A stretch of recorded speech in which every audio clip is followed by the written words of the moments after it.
Hello everyone and welcome back to the channel. So a couple days ago Sony has released the PS5 Teardown and we have a closer look at the PS5 console, the motherboard, the SSD, the RAM, every component in there, and it was really fun and interesting, but it raised some questions for me, especially concerning the SSD, and I will talk about it shortly. So first we have a look at the PS5 stand, and it looks like some stands used in monitors, and it can also be used vertically or horizontally, so you can put your device in any way you want to. And obviously the PS5 console is really huge, and that's mostly due to the parts that are in there, and especially the ventilation. I will talk about it also. So the white covers can be easily removed. I think this is because if you want to add an SSD, you will have to have this easier access to the slot where you put the additional SSD. And I believe there will be third-party makers who will make some custom covers to make your PS5 look differently. They can easily be 3D printed and have different looks, just like what people did with the 3DS, and it had different looks and skins. So I believe the PS5 will also have that kind of cosmetic feature. Speaking about the fan, you can see that the fan is huge. This ensures ventilation from both sides, and it's also the biggest fan PS5 has ever used. The PS3 fan was really big, but the blades weren't that big, and just like the engineer from Sony said, this will ensure quietness and also better ventilation and better cooling. There was also mention of other parts like the UHD drive, the Wi-Fi module, and other things. The RAM is 16 gigabytes, and there were 8 modules of them, so each module has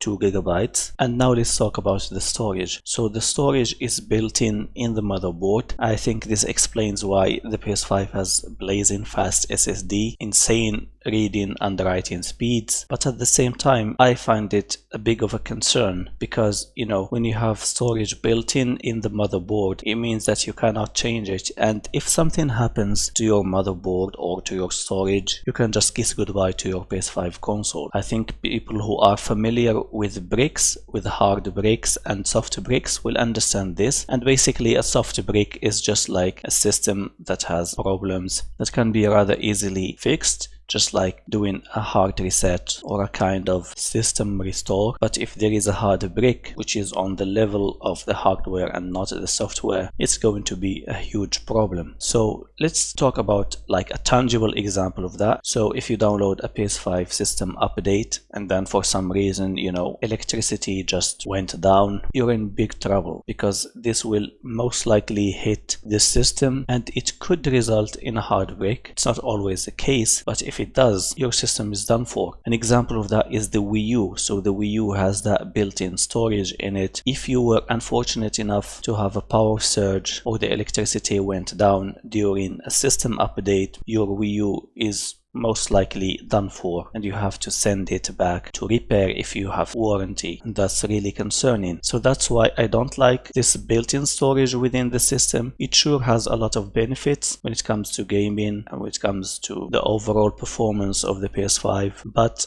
in my opinion, I like better the way that they did it with the PS3, PS4, which basically means that you have this hard drive. If something bad happens, you can just do a system restore and that's it. There is also the possibility of swapping drives. You can just change your drive altogether if you don't want to have a kind of external storage. Now the PS5 has this kind of internal storage, so to speak. If you add the SSD, it's in there, it's not hanging around making the thing look ugly. But again, built-in storage within the motherboard I'm not a fan of, and I believe there will be people who are unfortunate enough to have this problem of breaking their consoles. Hopefully they would be still on warranty and they would send the console to repair. Even that kind of thing, you know, sending your console to repair and whatnot, is still a hassle. It's not a pleasant experience. So yeah, that's my concern for the SSD. Otherwise, the teardown was impressive, and in the beginning they clearly said that this PS5 teardown is just for educational purpose only, means if you tear down your PS5 it will void your warranty. Thank you for watching. If you enjoyed the video, please don't forget to leave a like and to subscribe for more. Leave your comments down below. Do you think that the storage built in the motherboard will result in problems. I will talk to you again soon. Have a good one.